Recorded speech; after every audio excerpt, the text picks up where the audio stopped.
Hello friends. स्वागत है आपका हमारे यूट्यूब चैनल आर के हिंदी कहानियों में। आज की कहानी है कर्तव्य बोध। उसने घड़ी देखी और उठने को हुई। तभी नर्स लीला आकर बोली, आप जा रही हैं मैडम? अभी अभी एक डिलीवरी केस आ गया है। अभी तक डॉक्टर श्वेता नहीं आई हैं। ऐसे में उसे क्या कहूँ। वो जाते जाते रुक गई। अभी आधे घंटे पहले वो ऑपरेशन थिएटर से ही निकली थी कि एक नया केस सामने आ गया। वो करे तो क्या करे। आज मुन्ने का जन्मदिन भी है। कोरोना और लॉकडाउन की वजह से घर में और कोई शायद ही आए या ना आए। इसीलिए उसने उससे प्रॉमिस कर रखा था कि वो शाम तक अवश्य आ जाएगी। कुछ सोचकर वो बोली, ठीक है, मरीज को चेक करने में हर्ज ही क्या है। तब तक डॉक्टर श्वेता आ जाएंगी। उसने पुनः गाउन और ग्लव्स पहने। पीपीई किट्स का पूरा सेट पहनकर वो लीला के साथ ओपीडी की ओर बढ़ गई। मैडम, वो कोरोना पेशेंट भी है। लीला ने उसे चेतावनी सी दी। आपको इसमें देर लग सकती है, आप धीरे से निकल लें। आपकी ड्यूटी तो पूरी हो ही चुकी है। डॉक्टर श्वेता जब आएंगी वो देख लेंगी। अपनी आंखों के सामने पेशेंट को देखकर हम भाग नहीं सकते लीला। डॉक्टर सरिता मुस्कुराकर बोली, कितनी उम्मीद के साथ एक पेशेंट अस्पताल में हमारे पास आता है। हम उसे अनदेखा नहीं कर सकते। तब और जब हम इसी के लिए सरकार से सुविधाएं और वेतन पाते हों। और डिलीवरी के मामले में तो ये एक नहीं, दो दो जिंदगियों का सवाल हो जाता है। उसके सामने एक महिला प्रसव पीड़ा से कराह रही थी। पेशेंट का चेकअप करने के बाद वो थोड़ी विचलित हुई, मगर शीघ्र ही वो खुद पर नियंत्रण सी करती बोली, कॉम्प्लिकेटेड केस है लीला, इसका तो सिजेरियन ऑपरेशन करना होगा। तुरंत टीम को तैयार होकर आने को कहो। आप भी मैडम क्या कहती हैं? श्वेता मैडम को आने देती। मैं जो कहती हूँ वो करो ना। मैं इसे छोड़कर कैसे जा सकती हूँ? वार्ड बॉय को तैयार होकर शीघ्र आने को बोलो, हम देर नहीं कर सकते। अपनी टीम के साथ इस सिजेरियन ऑपरेशन को करने में उसे 3 घंटे लग गए थे। जन्मे हुए स्वस्थ शिशु को देख उसने संतोष की सांस ली। आवश्यक चेकअप करने के उपरांत ये पता चलने पर कि वो कोरोना नेगेटिव है, उसने उसे मां से अलग रखने का निर्देश दिया। वो शिशु चाइल्ड केयर में शिफ्ट कर दिया गया था। वापस अपने चैम्बर में आकर उसने गहरी सांस ली। उसने दीवार घड़ी पर नजर डाली। 9 बजने वाले थे। पीपीई किट खोलने के दौरान वहां मौजूद नर्स राधा ने उसे जानकारी दी, आपके फोन पर अनेक मिस कॉल आए हैं, चेक कर लीजिए। वो पसीने से तरबतर थी। पहले उसने स्वयं को सैनिटाइज किया। उसे पता था कि वो सभी फोन घर से ही होंगे, मुन्ना का या मुकेश का ही फोन होगा। मगर उसमें एक फोन डॉक्टर श्वेता का भी था। बिना मास्क उतारे उसने कॉल बैक किया। श्वेता उधर से बोल रही थी, क्या कहूँ डॉक्टर सरिता, पता नहीं कैसे मेरी सास कोरोना पॉजिटिव निकल आई हैं। उसकी तीमारदारी और भाग दौड़ में पूरा दिन निकल गया। अभी भी घर में उनकी देखरेख चल रही है। क्या कहें, घर में कितना समझाया कि कहीं बाहर नहीं निकलना है। फिर भी वो एक कीर्तन मंडली में चली गई थी और वहीं संक्रमित हो गई। अब बहू कुछ भी हो, ससुराल में उसकी बात कितनी रखी जाती है। तुम तो जानती ही हो। पतिदेव बोले कि पहले घर के मरीज को देखो, तब बाहर की सोचना। ठीक ही कह रहे हैं, सरिता ने स्थिर होकर जवाब दिया। अपना भी ख्याल रखना। अब वो मुकेश को फोन लगाकर उससे बात कर रही थी। क्या कहूँ, ऐन वक्त पर एक डिलीवरी केस आ गया, ऑपरेशन करना पड़ गया। कोई बात नहीं, जैसे कि उसे उम्मीद थी। वो बोले, मैंने तो आज छुट्टी ले ही ली थी, इसीलिए सब प्रबंध हो गया था। हाँ, मुन्ना थोड़ा अपसेट जरूर है कि केक काटते वक्त तुम नहीं थी। क्या कहूँ, काम ही मुझे ऐसा मिला है कि घर पर चाहकर भी ध्यान नहीं दे पाती। फिर भी आज तो आना ही था। मैंने यहाँ सबको कह भी रखा था, मगर डॉक्टर श्वेता अपनी सास के कोरोना संक्रमित हो जाने के कारण आ नहीं पाई। फिर मुझे ही सब इंतजाम करना पड़ गया। अब काम से मुक्ति मिली है तो थोड़ी देर में वापस आ रही हूँ। उसने अब ड्राइवर को फोन कर उसकी जानकारी ली। वो अभी तक अस्पताल में ही था। वो उससे बोली, सॉरी मुरली, मुझे आज देर हो गई। निकलने ही वाली थी कि एक पेशेंट आ गया जिसे देखना बहुत जरूरी था। तुम गाड़ी निकालो, मैं आ रही हूँ। बाहर अस्पताल परिसर में ही नहीं, सड़क पर भी लॉकडाउन की वजह से गजब का सन्नाटा था।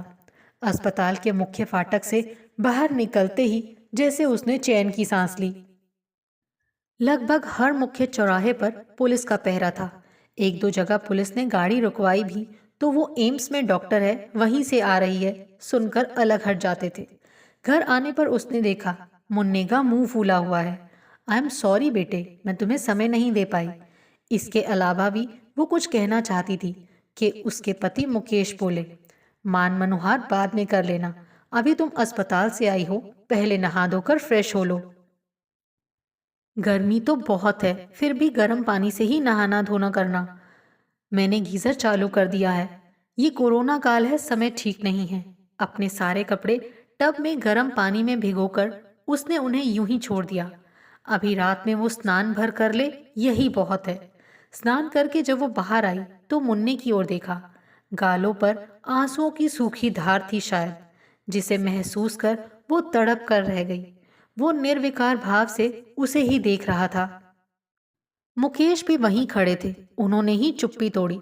तुम्हारी मम्मी दो दो जान की रक्षा करके आ रही है, थैंक यू बोलो मम्मी को। वो कुछ बोलता कि उसने आगे बढ़कर मुन्ने को छाती से लगा लिया। मुन्ना मुझे समझता है, चलो पहले मैं तुम्हारा केक खा लूं। वो बचा है या खत्म हो गया? नहीं, मैंने पहले ही एक टुकड़ा काटकर अलग रख दिया था। मुन्ना के बोल अब जाकर फूटे। और पापा ने होम डिलीवरी से मेरा मनपसंद खाना मंगवा दिया था। तो तुम लोगों ने खा लिया ना? नहीं, तुम्हारे बिना हम कैसे खा लेते? मुकेश तपाक से बोले। मुन्ने का भी यही ख्याल था कि जब तुम आओगी तभी हम साथ खाना खाएंगे। अरे 11 बज रहे हैं और तुम लोगों ने अभी तक खाना नहीं खाया। वो डाइनिंग टेबल की ओर मुन्ने का हाथ पकड़ बढ़ती हुई बोली, चलो चलो, मुझे भी भूख लग रही है। बच्चा जात आखिर अपना दुख भूल ही जाता है। खाना खाते हुए पूरे उत्साह के साथ मुन्ना बताने लगा कि पड़ोस के उसके साथियों में कौन कौन आया था, किसने गाना गाया, किसने डांस किया, वगैरह वगैरह, और किसने क्या गिफ्ट किया। खाना खाने के बाद वो मुन्ने को लेकर उसके कमरे में आई और उसे थपकियां दे देकर उसे सुलाया। फिर वो अपने कमरे में आई। वहां पलंग पर मुकेश पहले ही नींद की आगोश में जा चुके थे। उसे मालूम था कि उसकी अनुपस्थिति में उनको कितनी मशक्कत करनी पड़ी होगी। घर में उसके अलावा बूढ़े सास ससुर भी तो हैं, जिन्हें उन लोगों को ही देखना होता है। नींद तो उसे भी कसकर आ रही थी, मगर जब वो बिस्तर पर गिरी तो सामने जैसे वो नवजात शिशु आकर खड़ा हो गया था, जैसे कि वो उसे धन्यवाद दे रहा हो। जब वो छोटी थी तभी उसकी बड़ी बहन इसी तरह घर में प्रसव वेदना से छटपटा रही थी।